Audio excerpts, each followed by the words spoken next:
If you use the internet on a daily basis, and chances are you do, you probably don't put much thought into cybersecurity. You know, your network connections, the pages you visit, the files you download. You should be thinking about these all the time. Welcome to And Security for All. Your host is Kim Hakim. We're here to help you understand, in general terms, how and why your cybersecurity should be kept in check. Now, here is Kim Hakim. Hello, everyone. Happy Tuesday. Oh, actually, it's Wednesday. We're so used to having our event on Tuesdays. We had to postpone it today. So happy Wednesday, everyone. Welcome to another episode of And Security for All. I'm Kim Hakim, your host. I'm super excited to have our guests here today. I hope you all are having a great day out there. Before I invite my guest on, I just want to remind anyone that's out there that's in the Pittsburgh area. FutureCon is going to be in Pittsburgh tomorrow. We have a packed show tomorrow, and we're looking forward to that event. If you don't know anything about it, you can just go to futureconevents.com and check out our events. We'd love to see you all there. All of our events run in a live and a virtual mode, so you're welcome to join the event virtually. That offers CPE credits as well. So the ongoing topic that everyone's hearing about this year is AI and the future of events of security. Today I have Boris, who is the Chief Strategy Officer at Plain Sea, and he's the co-founder and chief officer at agentic. I'm not going to say his last name because I forgot on pre-show to pronounce it right. So Boris, welcome to the show. I forgot to ask you that, Boris. Now tell me, I've asked you this in the past too. How do I say your last name? Yeah, well, it's kind of complicated, I guess. It's Goncharov. Yeah, and it's kind of a combination of different sounds in it, so it's sometimes difficult to pronounce in English. But it's a Slavic type of name, so that's why it's different, I guess. But anyway, I do that all the time. I start talking and I'm like, oh, shoot, I forgot to ask how to pronounce your last name. Well, welcome to the show. I just saw Boris. We were out in Seattle at our cybersecurity event, and Boris was out there, and we're always happy to have him participating in our shows. So welcome, Boris. Before we dive into this topic, let's just talk a little bit about you. How did you tell us a little bit about, is it Plain Sea? Is that how I say that? Plain Sea? Plain and Sea, something like that. So tell us a little bit about your, your career path, how you got to where you are now, and what Plain Sea, and you're also the co-founder and chief strategy officer at agentic. Is that how you say that? Yeah, it's coming from Latin actually, but anyway. We try to play with very complicated wording type thing. But anyway, so yeah, I mean, it's a kind of interesting question because my career path was not really conventional in many ways because I started roughly 20 years ago. And back then, cybersecurity was non-existent. Well, not everywhere, of course, but generally speaking, was some kind of something from the future, probably. When I said it was non-conventional, what I meant was that back then I was not really have anything to do with, let's say, IT and cybersecurity. I was studying fine art and philosophy, and I was having the vision of myself being something completely different in my career. But I always been fascinated by technology from a young age. And I always wanted to. I was started to assemble computers back then, PCs from scratch, and it was so interesting to me to kind of dig into these technologies that was just born in front of my eyes. And I say this like it was been a long time ago, but if you think about the evolution of this field, is so rapid. It's so, I would say, so fast that people just don't have enough time to kind of orient themselves and try to understand what's going on, really. So, everything happened so quickly. And in my career, I was doing basically everything that you can think of. From, building networks, assembling PCs, and supporting, IT infrastructure for my companies.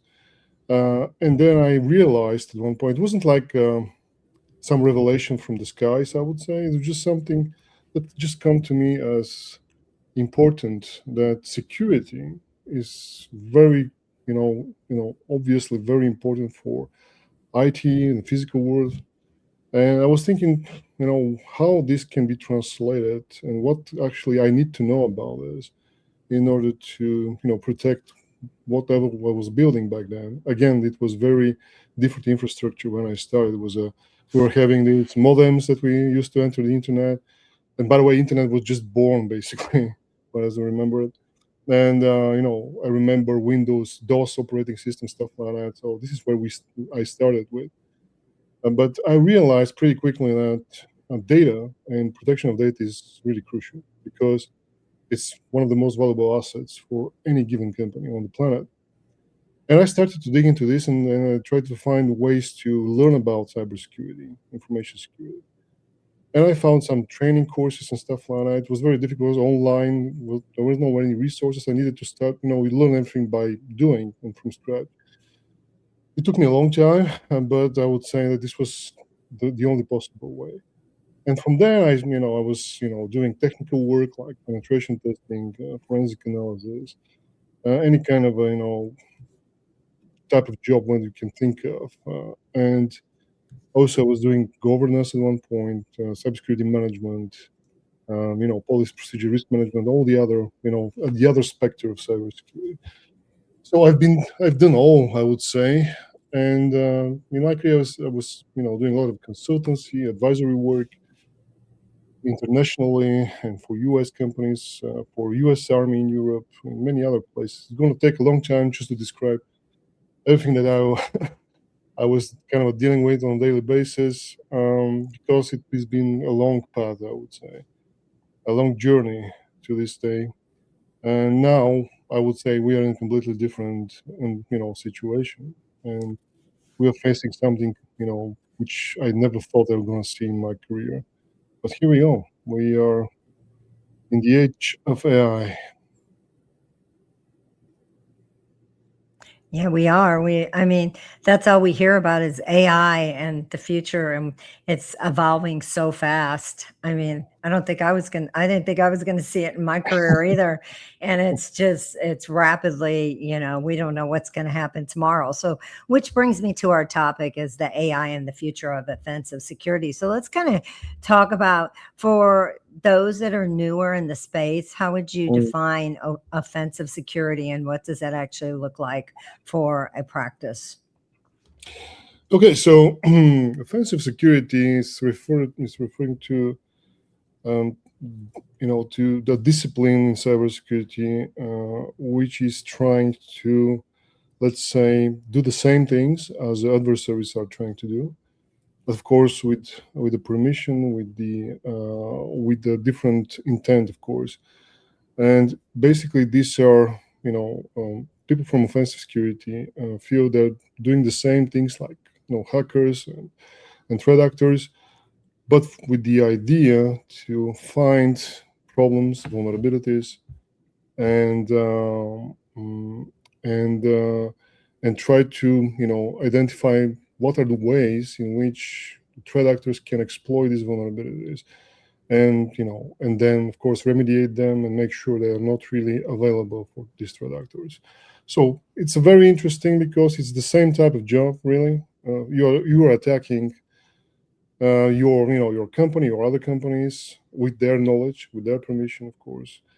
But the outcome of this is not a compromise of the company, but rather is improvement in security stance and improvement in overall, risk reduction, basically, for the company. So this is, broadly speaking, what offensive security really is. So that's why I think a lot of people are kind of fascinated by this area, because it's, let's say, it's exciting, it's sexy, I would say. So people are just see that this is something that they can actively try to do. It's very, how can I say, you have to apply a lot of critical thinking, you have to be very innovative, you have to be very creative. So it's a very, very dynamic type of field. So penetration testing is a classic example of offensive security, but also this can be red teaming, blue teaming. There are some other abbreviations and terms that are normally used in our in our, let's say, field. But generally, this is the idea. You try to be the bad guy, so you put your hat as a bad guy, you do the same things, but at the end, you improve the security of the company that you're testing, or if this is provided to other companies, of course. So that's roughly what offensive security really means, in very generic term, of course. So, when you said that you're surprised to see where we are today in your career, what is surprising you the most with AI in general? Okay, let me put it this way. So I remember very distinctively a few years ago, I was doing a presentation on GPT-2, ChatGPT-2, version 2. And I was looking at this and I was preparing for this session. I remember there was a conference somewhere in Europe. And, I started to gather some research data and try to understand what the implications are. And I have this presentation, when I review it, I see how I missed the whole point and where this is actually going to, what is going to happen. And what struck me was, first of all, the capabilities, because artificial intelligence as a topic is not something new in the field, I would say. Neural networks and machine learning is not something that was born, because of these large language models. This existed for a long time, and we all aware of that as a professionals in IT and in cybersecurity. But what surprised me is exactly the capability, and it's maybe the best way to describe it is when you start really talking with this thing. When first time I was chatting with ChatGPT 3 when it was released, I very quickly realized the implications and let's say the capabilities of that platform. But I was really surprised by how good it is actually in understanding human language and how it can reply in very concise and very, I would say, smart way. It wasn't something that I ever witnessed before. And I thought that this is going to happen in 10 years probably, or the advancement of artificial intelligence is going to be something that happens in the future. And also, when you think about, there are so many products back then, were so many products that was using machine learning, and my kind of a thinking about this was, okay, this is something that happens in the background, sort of thing, and the end user never been exposed to all the complexity of adversarial machine learning training, stuff like that. This is for data scientists and so on and so forth. So I expected this to be the case. So the technology is going to evolve, and then it's going to be behind the curtain for most of the users. They're not going to be exposed directly to this complex technology. But this is what surprised me, because now it's mainstream. Everybody has access to it. Everybody can use it, and everybody can benefit, or can use it for some malicious purposes, of course. This is what actually was surprising to me. That capability so rapidly, it was evolving from there. So, do you think AI is making offensive security more efficient or more dangerous, or both? It's both, and I'm not sure that people realize that, but we are in a completely different, I would say, not even environment. That's not the right word for that. It's kind of a point in time in the evolution of technology that I would say it's unprecedented. Somebody may argue that, of course, it's unprecedented. These things, before they happen, they're always unprecedented. But I believe that we are at the edge of seismic shift in security as a field. Not only, of course, security, but in various directions. And I'll explain what I mean by that. But generally speaking, of course, as any technology, regardless of its capabilities, it's always, it can be also used for legitimate things and for let's say, for building applications and creating some new stuff, and helping companies be more efficient and everything else. And we can list a lot of things here, but at the same time, of course, it can be used for a lot of other malicious purposes, of course, to be more efficient in stealing data, in exfiltrating data, in attacking companies, and so on and so forth. And this is very clearly, seen the research data. I will give you just one example, because there are a lot of research papers coming up right now. But one of the most obvious, examples of this is one research on mobile application security. So what I mean by that is that, I don't remember, I think it was from Mandiant research, that they say that a few years ago, Apple iOS, iPhone iOS operating system was roughly 50% better compared to Android operating system in terms of, application attacks and stuff like that on this ecosystem. Now it's almost the same. And the explanation for this is very simple. Because of the availability of AI, which can actually be used to reverse engineer applications to see the code and to analyze its vulnerabilities and weaknesses, now we see this kind of evening up. So this comes to show that all these things has implications in the real world. So they are not really just abstract or just some kind of a technology that we are just communicating with or doing some other stuff, but it can have a very nefarious type of uses like this. And this is just one example. And this comes to show how rapidly things are changing in this area. Do you think that organizations are taking offensive security seriously, or do you still think that people are in the mindset nothing's going to happen to us? Well, yeah, that's the thing, really. In my career, I've been dealing with a lot of incidents internationally. And what I would say about this is that nobody's prepared and nobody's ready, really.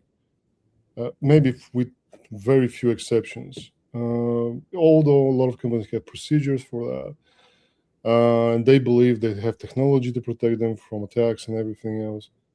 But in reality, it's far much more different and far much more frightening, I would say.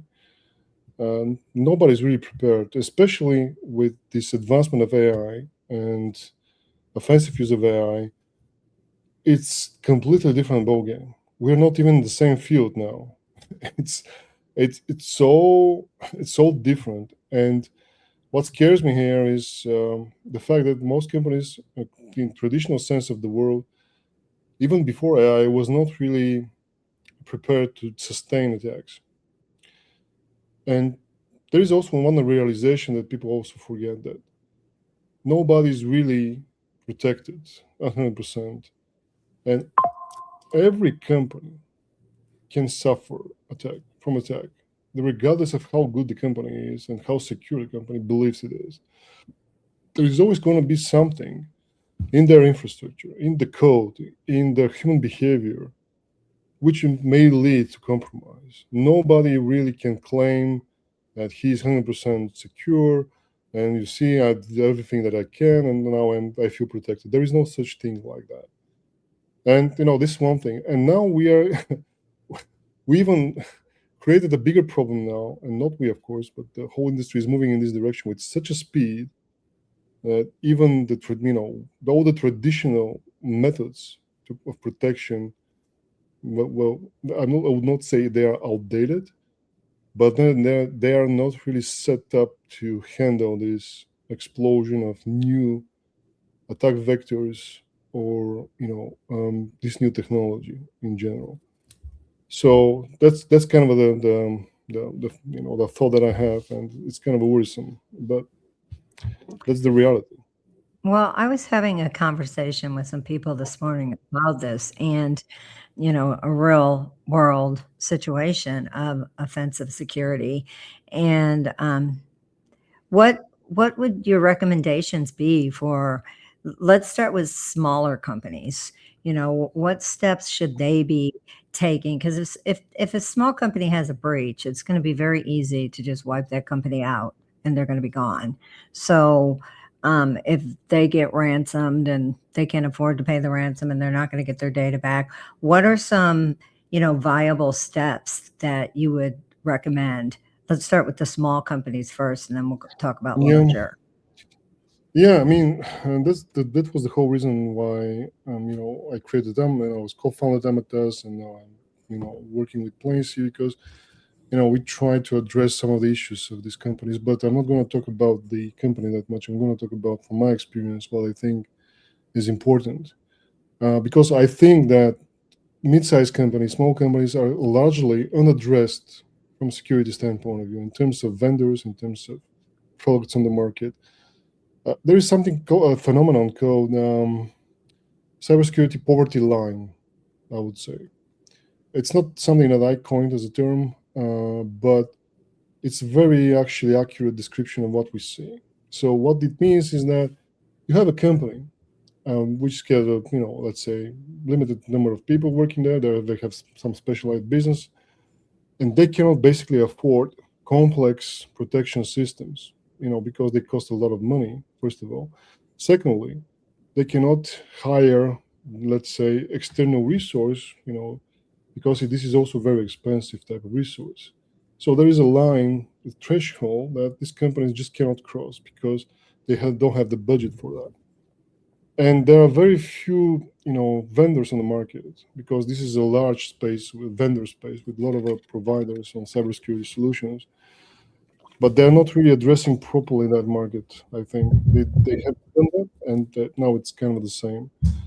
Well, you may say that AI is kind of a democratizing this, and it gives a kind of access to capabilities that was not really attainable for these companies. But that's not the point. And the point is, even let's say you don't have the capability, you don't have the budget for hiring and buying stuff in terms of improving your cybersecurity. Everything starts from basics, and that's the most logical thing you can do, really. And so try to start from what you have, even if this is, for example, Microsoft Active Directory, or if something else that you utilize. All these things, they have some protection mechanisms in place. You have to explore them in their, to the full extent possible. For example, if you have only an Active Directory and some basic anti-malware scanner, because of that, you can always try to maximize the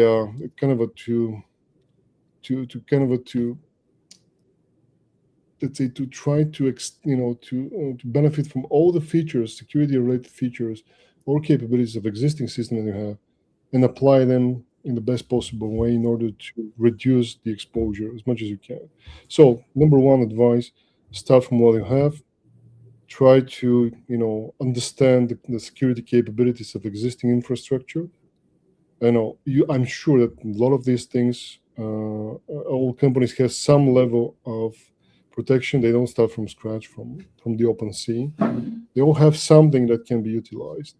So even if you don't have any budget for that, you still can improve your security by doing the smart moves and utilizing whatever you have in terms of security infrastructure.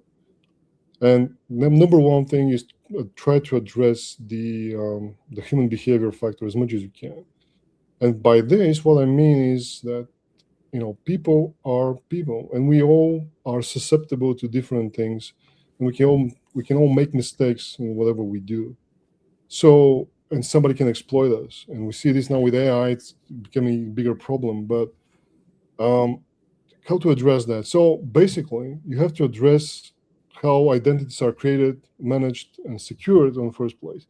And sometimes this can be something really basic, like account passwords, two-factor authentication.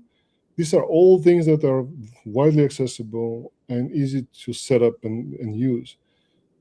For example, password managers are a very simplistic form of protection of your passwords, obviously. So this is something that everybody can do, really. It can benefit from these protections. So try to minimize your exposure online as much as you can as well, social media, whatever. Secure your accounts the best way you can. All these tools now with password managers, they provide you also with monitoring capabilities to see if your password being exposed somewhere, been leaked, or some vendor was compromised. This is something that everybody can do. So my point here is don't try to, because it may sound to a lot of people. I've been speaking to so many companies, and this is globally. This is a global phenomenon. It's not only in US, it's not in Europe, it's everywhere. People are trying to think of all the complexities in the same time, try to solve this problem from every possible angle.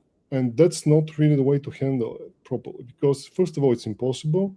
Secondly, this kind of creates a distraction and you're focusing on the wrong things. One very simple example, I'm going to finish with that. It's in the fitness industry, for example, it's a completely different industry. I'm just going to give you an example. A lot of people are over focusing on some marginal improvements. So, for example, some special pill or some special routine that you can do for this amount of time, going to bring you some benefit.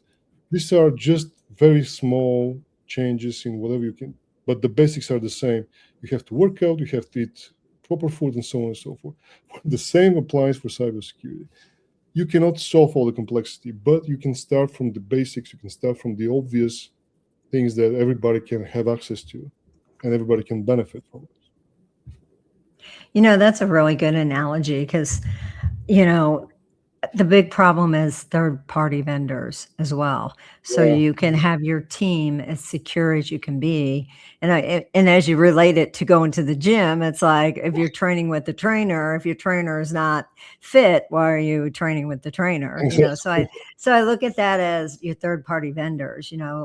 I see that a lot, that how are you going to ensure what vendor you pick, and say you're working with, I'll just randomly say like a developer, maybe a developer's doing some work for you. How are you going to ensure that they're secure, if they're in your data or whatever they're doing?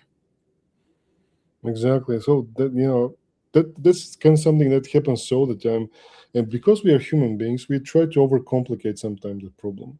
I'm not saying it's not complicated, because cybersecurity can be very complex, and it is complex. But imagine that you're in the middle of that storm and you try to survive in that. And you look from every possible direction. You see a lot of products out there. You see one person say you have to do this, this, and that. And a lot of companies are very confused about what they should be doing. And now with AI, am I supposed to, use AI, or am I supposed to not use it, or just try to restrict it fully?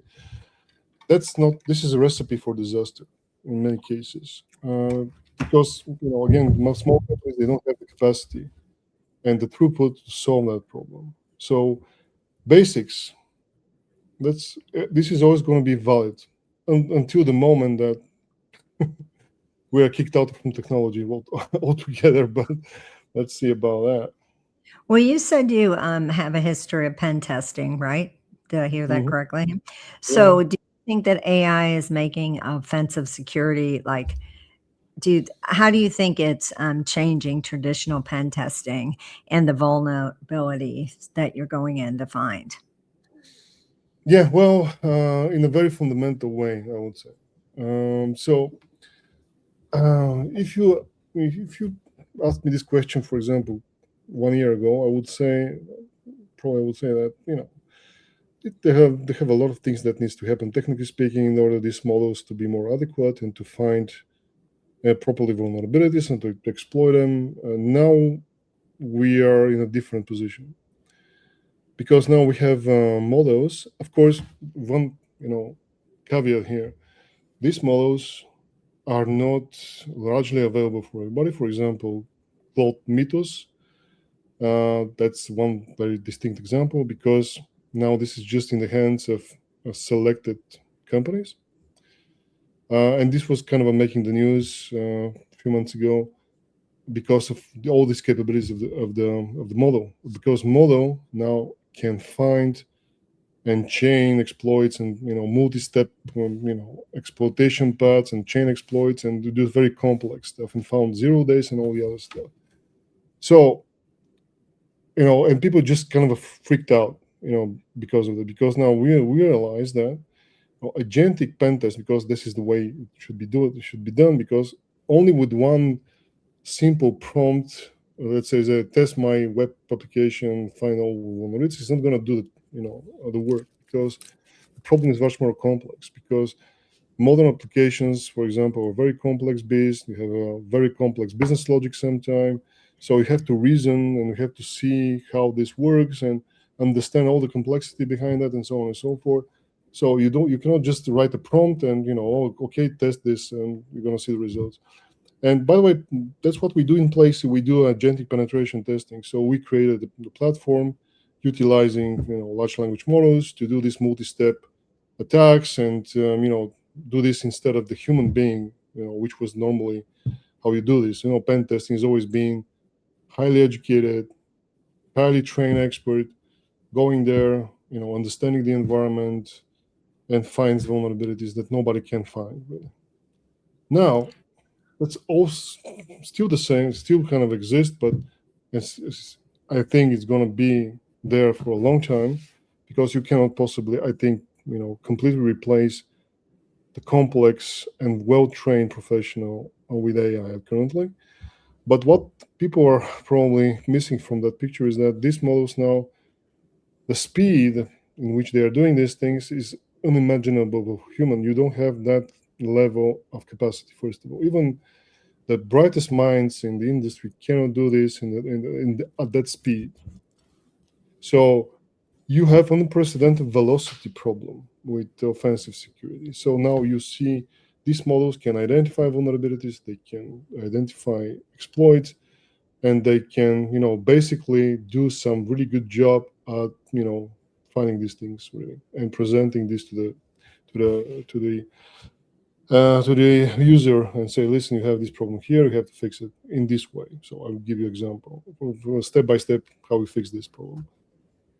Now, this is fundamental change because we never, back then, a few years ago, nobody believed that this is feasible in any way. And now we see it happening in front of our eyes.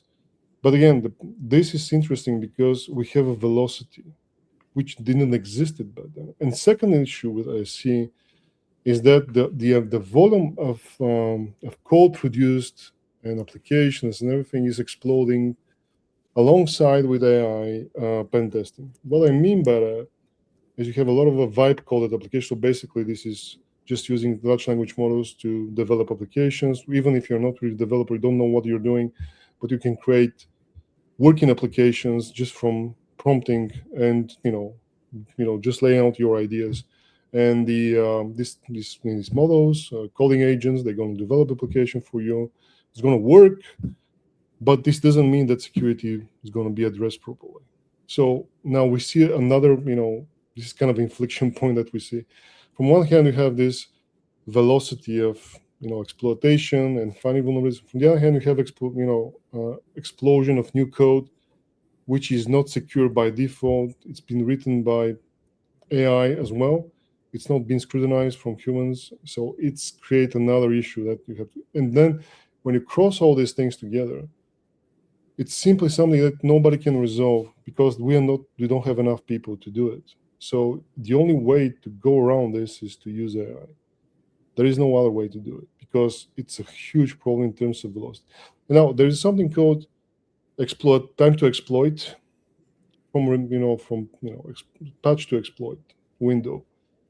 And based on what we know, and this is not my data, so this time to exploit window, basically somebody found some exploit, some researcher, and you have certain amount of time to address this exploit in your application on your infrastructure.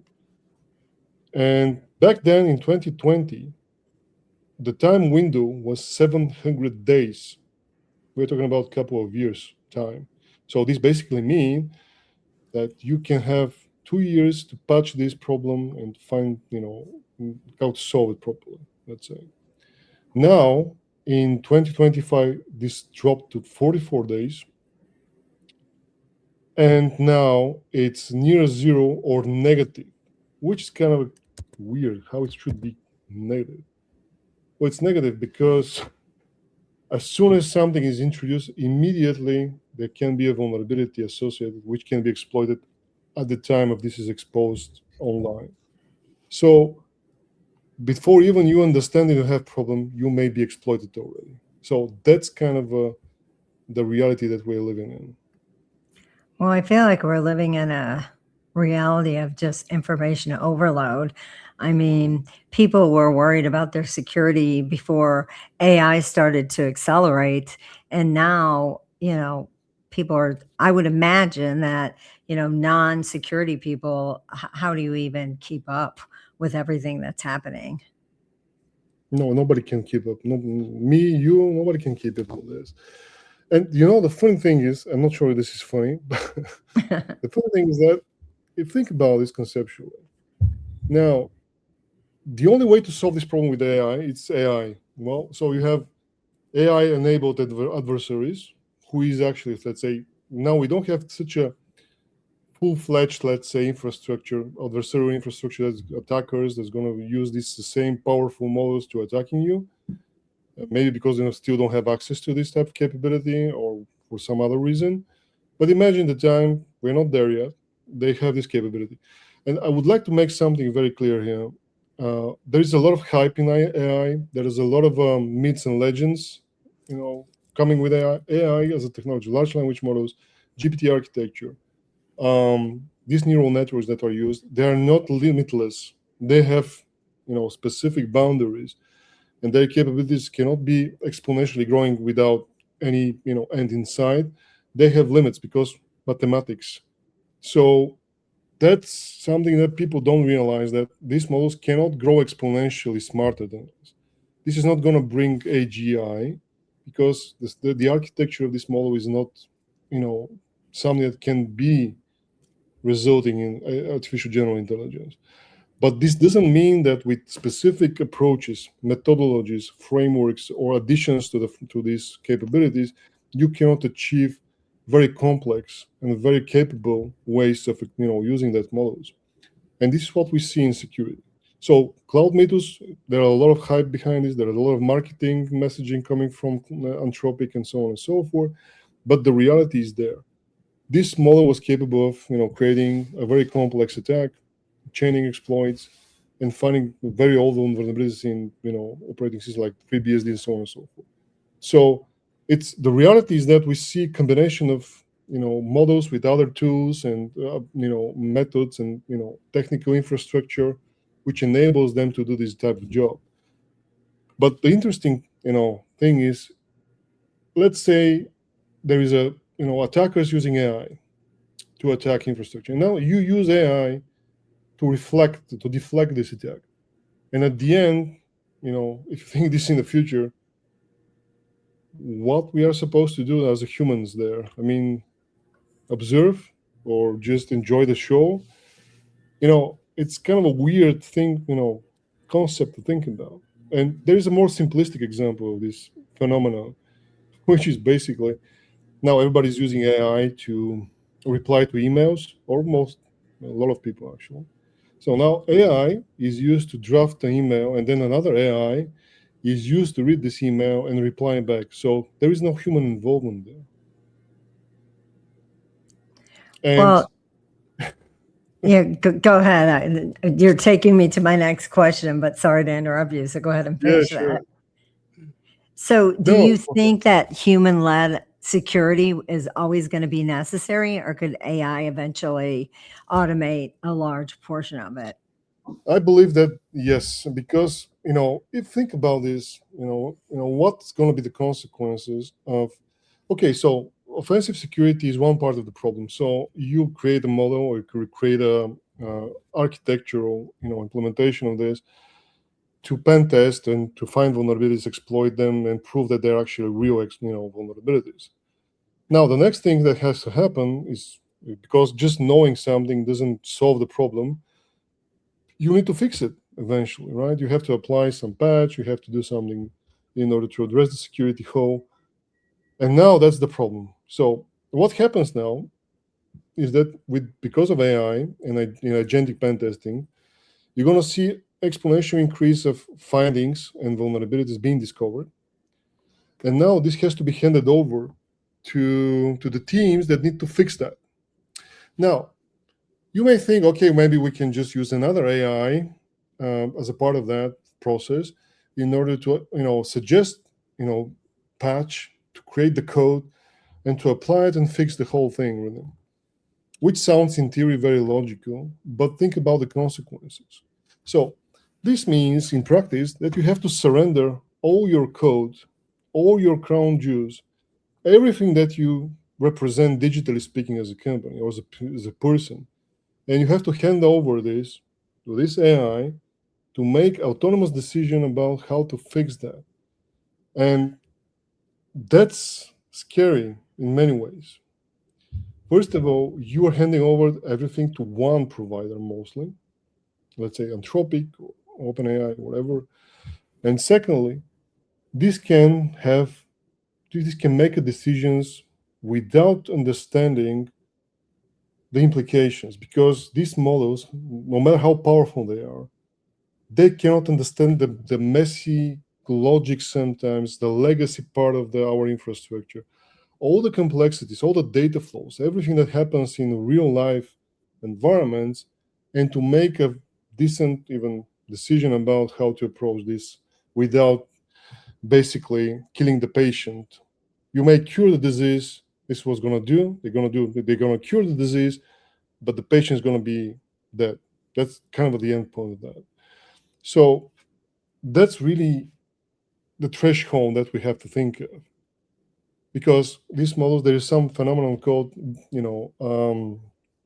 context rotting, basically decay, which kind of can be seen in these real life environments, because the model is going to lose control of what he's doing because the context is going to explode, and something that cannot be solved easily. It's a very complex problem. So that's very interesting to think of, but I don't see the future in which enterprise level company or whoever company is going to just leave everything to the models and to make autonomous decisions about how to fix and do everything. That's not the way I see it. So we have a question from one of our listeners, and we are getting ready to wrap up, but I think this is a great question to end on. Yeah. Brad Seifert said, if not already discussed, what criteria should a company look for in a cybersecurity partner in today's rapidly changing AI environment? Are there industry standard certified vendor ratings? I think that's an excellent question. Yeah, absolutely excellent question. And I would like to thank Brad for asking this question. This problem always existed, regardless whether it's about AI or not. But I would like to say here is that companies are really basically people. So the number one question is, who is behind the company, and what kind of capabilities these people have in order to deliver these services. When it comes to company, it's about liability. It's not about how good the price is. It's about what kind of what they can, how they can handle liability, and whether they have the financial strength or insurance or whatever you want to call that to handle situation in which this can be a problem. When it comes to dealing with data, everything else. So it's about, first of all, liability. It's about personal, about people who is actually doing the job. So the way you can handle this is actually basically do your due diligence with the company and with all the team members that are going to provide this specific service. When it comes to pen testing, for example, there are standards and there are independent accreditation schemes. The only one actually that exists now, it's called CREST International. So they validate the procedures, the quality assurance, and everything that pen testing company is supposed to be doing in order to make sure it has a consistent output and result. And also, of course, real life references from existing customers, and also example from their work and everything else.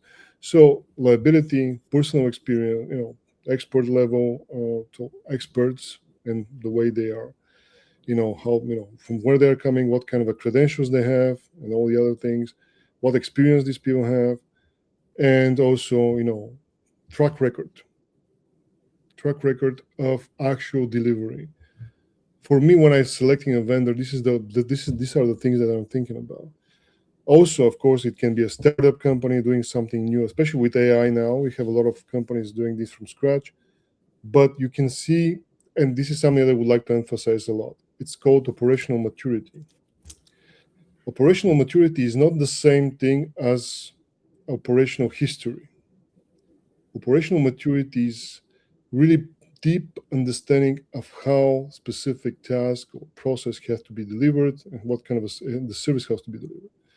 So I would say the operational maturity is the big, let's say, indicator for every criteria when selecting a vendor. And there are various ways to see that, but even Anthropic, and this was coming from Gartner recently, they say they don't have operational maturity to deliver these complex solutions even, let alone some other companies.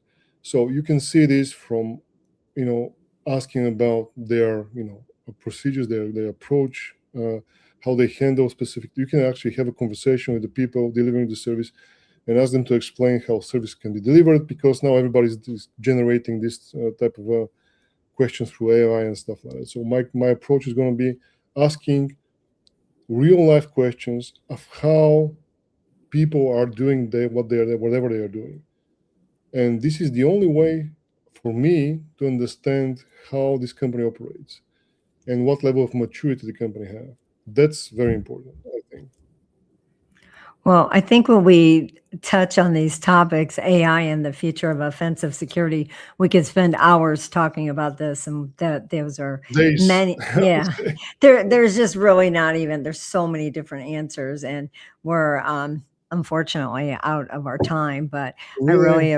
yeah, I know. We'll have to have you back, Boris, for sure, because We were 45 just minutes. starting. I know. We'll definitely have you back on a part 2 of this, because Yeah, I let's would do love part to 2. pick your brain more about this. But anyone, if you want to, if you have any questions for Boris, you can see his name displayed.